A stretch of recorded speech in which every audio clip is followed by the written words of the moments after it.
then we can no longer regard our autocorrective procedures as therapeutic or as merely being evasions or avoidances. If we continue to take this attitude, we find that the garden ultimately becomes no help to us. It gives us a little help for a time, but it solves nothing.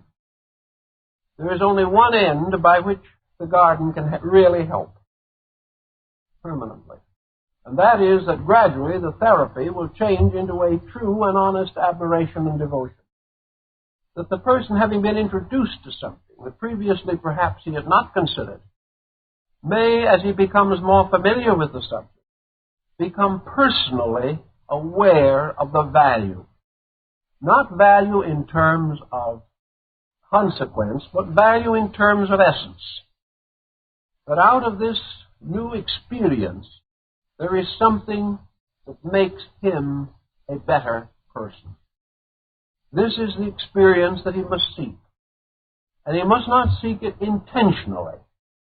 It must be something that more or less comes to him, something that he awakens to by the natural processes of growth. But the real purpose always is the direct and factual purpose. The purpose of doing the thing for its own sake, and not for the sake of some expected or hoped for reward or consequence that is unusual. In life, the great artist is simply the one who loves art. The great musician is the one who loves music. This true fondness, inspiring the individual to attain the disciplined proficiency necessary, not because he wishes to be recognized, but because he wishes to be true to a beauty beyond himself. Thus, growth, in the terms of the service of beauty, becomes a rather humble desire to be worthy, not of some recognition, but of the very beauty he serves. And by degrees, if this truer and deeper motive takes over, then gradually love becomes unselfish. It becomes a simple, natural, childlike gesture of protecting that which is good, of serving that which is beautiful, and of loving that which in its own nature is deserving of love. These are the simple and direct things. And growth is away from circuitous and mysterious courses into very simple and direct actions. Actions which have no ulterior motive, have no mystery in them at all, have no need to be explained as we try to explain things. The simple fact is that we move because we are impelled to move. And we are impelled by the best of ourselves. Therefore, our motion is toward the best for ourselves. In this simple concept, therefore, growth is really for those who love truth. Wisdom is for those who love wisdom. It is not that a man desires to be wise, but that he loves wisdom, and he serves it. And all the so-called advancements that he may make are incidental byproducts that he does not even pause to consider. If he makes these byproducts too important, he will never attain the main product. So in all growth, we must simplify all ulterior motives. We must do things simply and entirely for their own sake. We do them because we know they need doing. We take a certain responsibility because that responsibility should be taken. We advance as far as we can noble causes because they are noble causes. And not because we hope that some way, sometime, there will be an ulterior benefit to ourselves. Selfishness is one of the most subtle and most dangerous of all motives. And whoever is captured in it, as he goes further into the mysteries of the invisible life of man, will be in ever greater danger. Man has certain interior faculties and perceptions that are beginning to be understood better than they were as a result of psychological research. Psychology has clearly answered many mystical questions of the past, for which no rationally scientific explanation has previously been available. In the study, therefore, of psychological problems today, we are beginning to recognize the dynamic of motive. We are beginning to realize that the confusion that arises in the human psyche is traceable to large degree to uncertain motive.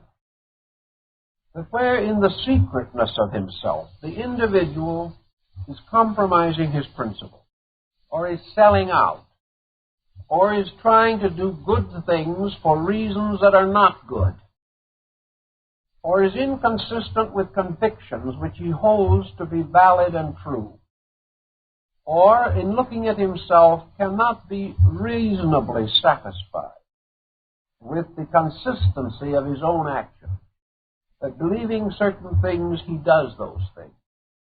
If he cannot find this kind of satisfaction and observes instead a confused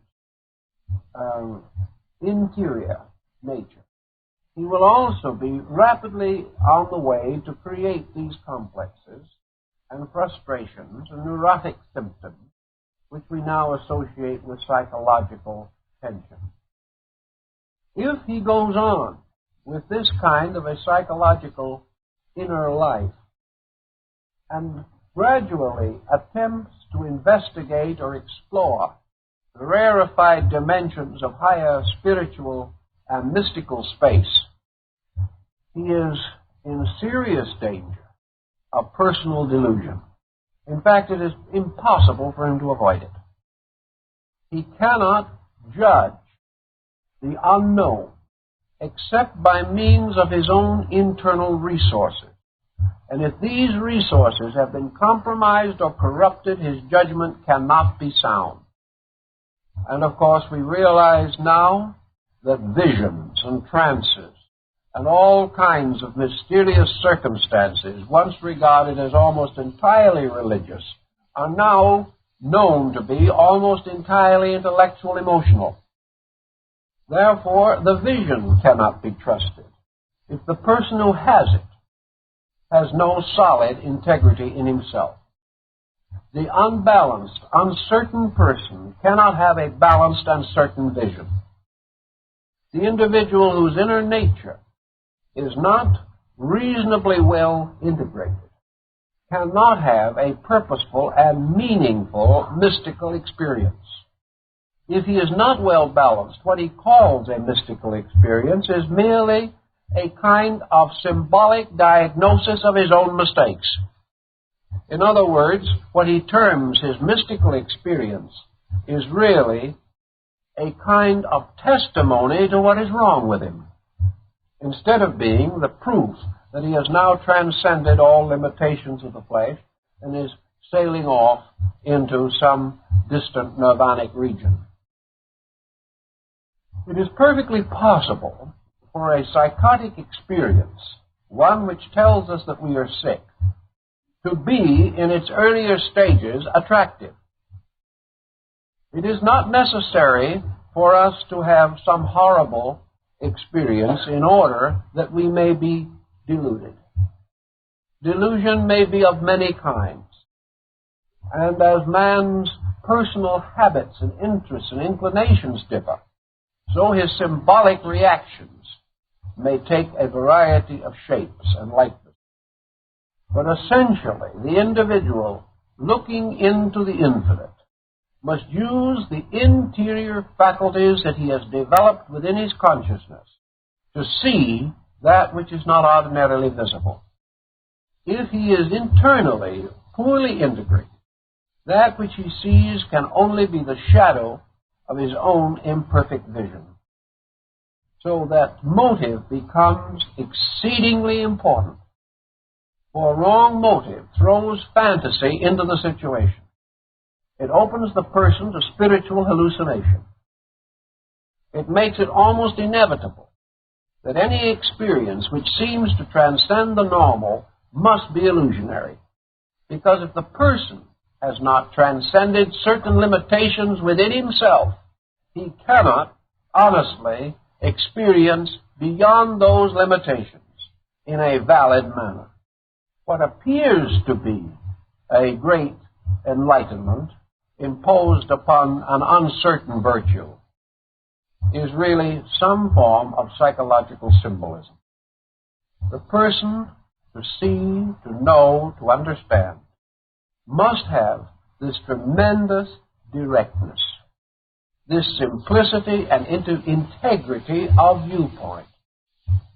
He must cultivate the rose of illumination simply because he loves roses. He cannot have any other motive. Now, motives are very touchy and mysterious things and become very definitely involved. I've had many people come to me with what they regarded as completely pure motives. They honestly believed that they were the most unselfish, dedicated mortals that ever trod this forlorn planet. Actually, however, it wasn't true. One individual will say, well, I have no interest in the world except to give my life to the service of something better than I am. It's a wonderful speech, but it doesn't mean anything. And time proved that it didn't. The individual was really loaded with ulterior motives. An analysis would prove very clearly that this person, never having had an opportunity to lead, and having a frustrated superiority complex, was very hopeful of being able to take it out upon the world by giving their life in the unselfish dissemination of their own ideas, to gain a certain satisfaction from having saved other people. This can be one of the most triumphant ulterior motives that there is. And yet the person would not believe it, and will not believe it, until he has tried his experiment and found that instead of saving, he hurt. Instead of solving, he complicated. Until finally, he has to admit that he is not quite able to take over the management of the cosmos. This situation is repeated on every level of human endeavor. The human being cannot escape the pressures of his inward tempers. He cannot escape his heredity. He cannot escape his own childhood. He cannot escape the limitations of the experiences which have made his life painful or disagreeable. He cannot escape from any of these things except by one simple, inevitable action.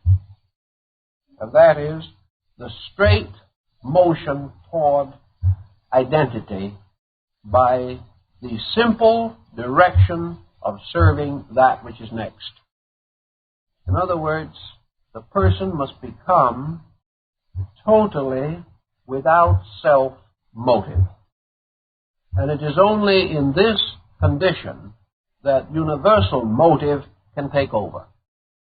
And the person who tries to condition universal motive, who tries to say how God should act and upon whom, is placing himself in a very dangerous relationship with the infinite.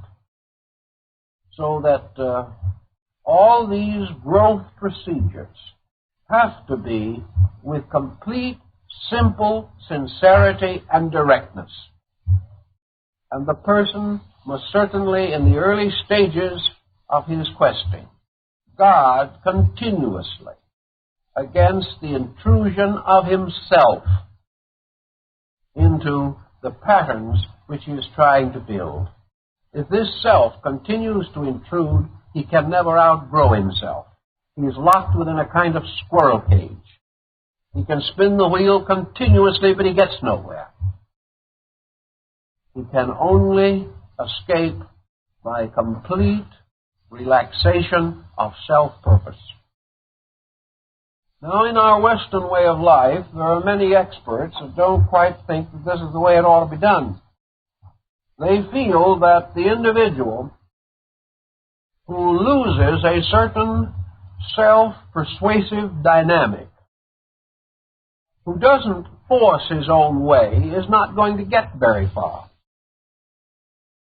That he will never be the success that he could be if he would simply blow his own horn a little louder. So today, the tendency is for the person to try to force his personality upon himself and upon others. If he fails to do this, it is held that he will be lost in the shuffle of life, that others will take over and will achieve, and he will be left sitting under a tree somewhere in abstract contemplation of remote infinites. The people who say this, however, have never been anywhere themselves. The individual who states that this type of direct thought action, which is recommended in our book, who say that this will lead to stagnation, are simply theoretically attempting to defend their own position. Here again, self-interest rather than honest criticism is guiding them. Most persons resent in others a condition of integration which they themselves lack. Many persons are desperately afraid that this world is not a struggle, because if it is not a struggle, then they've wasted a long time struggling, and that's a hard thought to accept. To wake up someday and find that this world is not a fight is going to be most discouraging. And people might wonder what they've been doing all these years and why they did it.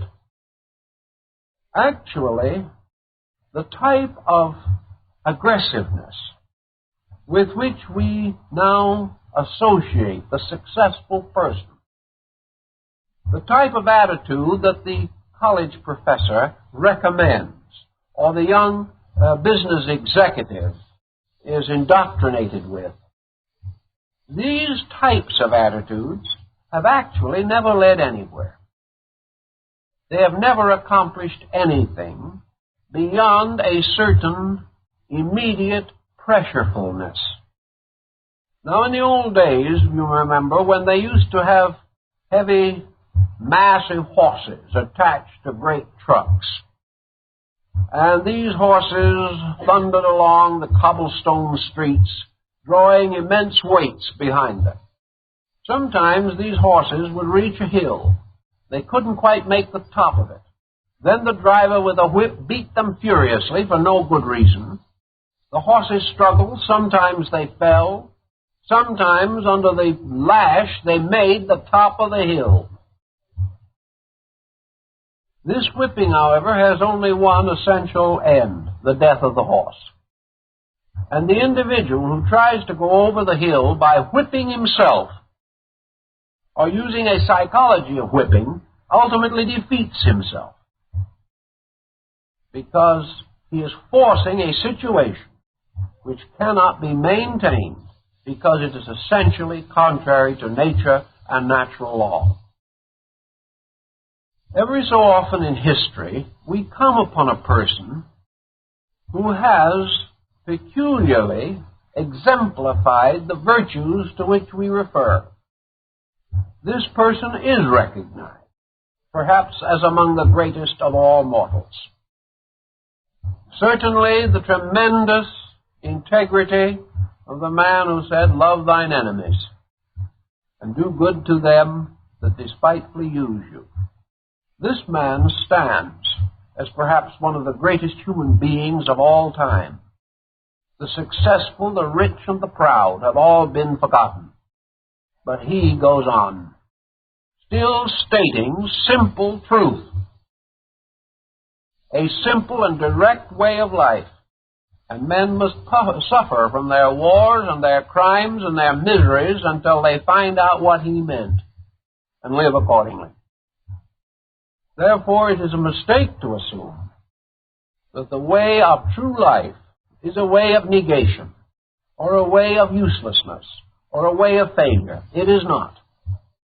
Simple and direct action is the way of success, not only in spiritual matters, but when properly performed, without ulterior motive, but simply because it is right. This same procedure of direct action becomes man's greatest protection in the material world, conserving his resources, strengthening his energies, and making him comparatively non-corruptible in a time when perhaps the true values which he has are more needed than he realizes. It is only when the facts are obscured by emotion and thought, or when the individual claiming direct action or claiming virtue is at the same time exhibiting qualities which are not right, thereby losing the support of example, only then will he be likely to be in trouble. Actually, the simple procedure of direct motion, of simple understanding, moving from within with a minimum of effort, a minimum of exhaustion or extension of energy, the individual moving surely, without doubt, without uncertainty, without confusion, achieves the most with the least wear and tear upon his own resources. Thus, the so-called meditative life, which is not a condition of sitting around in meditation from morning till night, but a life in which all things move quietly from the inside, and by their very quietude become capable of an immense penetration, by their very quietude causing things to be well done, thoroughly done, removing the waste and the loss that comes from thoughtless conduct. The individual moves forward rapidly when he moves quietly, peacefully, and the principal inspiration of his motion is simply that this is next, this is necessary, this is good. And by gradually eliminating himself and becoming merely the instrument of the action that is immediately needed, the person gains an extraordinary inner strength and also begins to sense the higher meaning of the meditational disciplines and arts. So we can also pass to another element of the story, which is contained in the section also dealing, following motive, and called in the book here, The Fable of the Birds. I'm not going to give you the fable because you can read it yourself, but there is something in connection with the section which is somewhat based upon one of Buddha's dialogues, which I think is also important to us. Buddha wrote in a number of instances in a very curious way in which he makes two statements that apparently oppose each other in the means of answering a direct question. I took certain elements from one of these discourses and gathered them together here, relating to ways in which the experience of truth, or the experience of truth knowing, or inward apperceiving, can be destroyed. By destroyed, of course, we don't mean the truth can be destroyed, but we mean that a peculiar condition within the individual, which might be a channel for an interior strength or an interior extension, is broken up, fragmented by attitudes. And as Buddha points out, really all attitudes, when they achieve a certain dogmatic place in the mind, become slayers of the real. Almost any attitude, as the Zen points out, that affirms this or that, in some mysterious way destroys truth by affirmation. Because if we say a thing is a certain way, then we must deny that it is any other way. And we fall into this either-or classification of Aristotle. And this classification, while apparently highly reasonable, is in most cases destructive, for the simple reason that according to Buddhist thinking, reality alone knows itself. Therefore, the individual attempting to dogmatize upon it is always in trouble. That which is can be defined only by its own nature. And when that which has not achieved that nature defines or attempts to define that which it has not achieved, delusion is the inevitable result.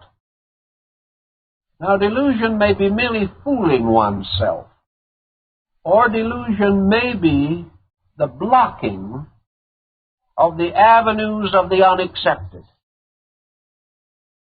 It is true that we can take light and break it through a prism into an elaborate spectrum, and we may state extraordinary fondness for one of the radiant colors in that spectrum.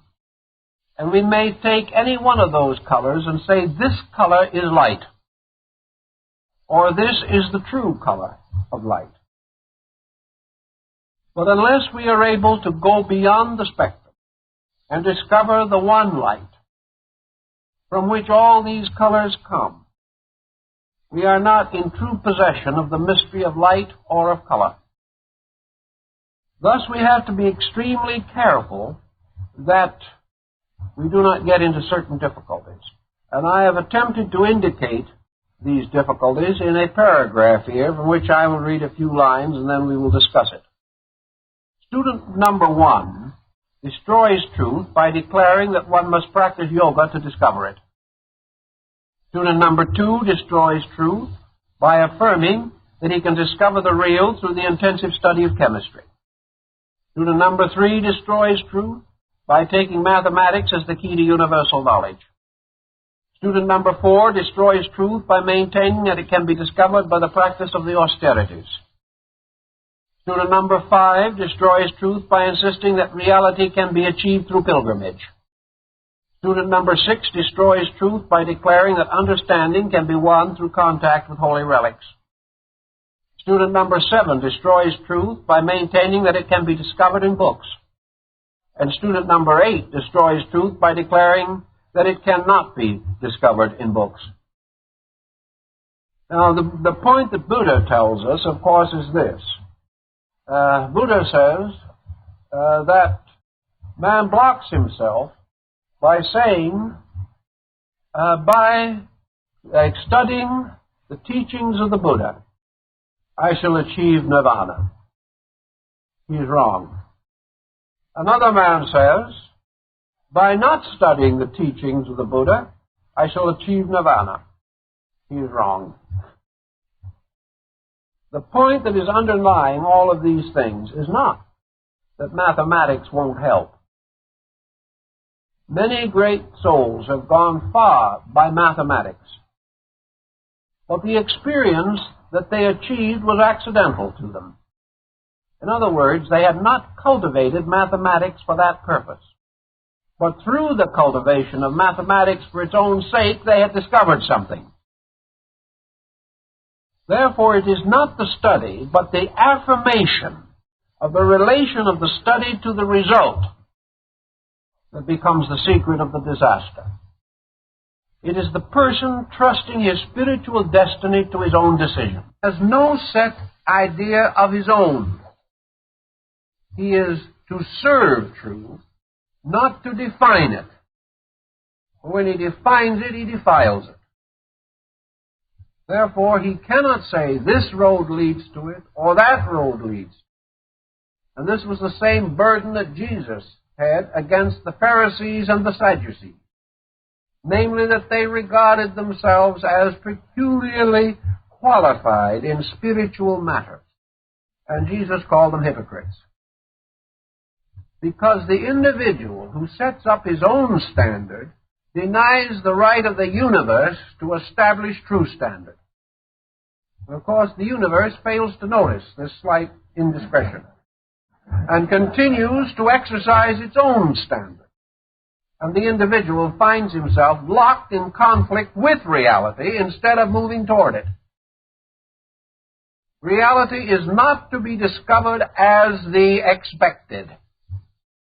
It is to be experienced as it is, as a wonder unknown that cometh in the night, and the time or the hour no man knoweth.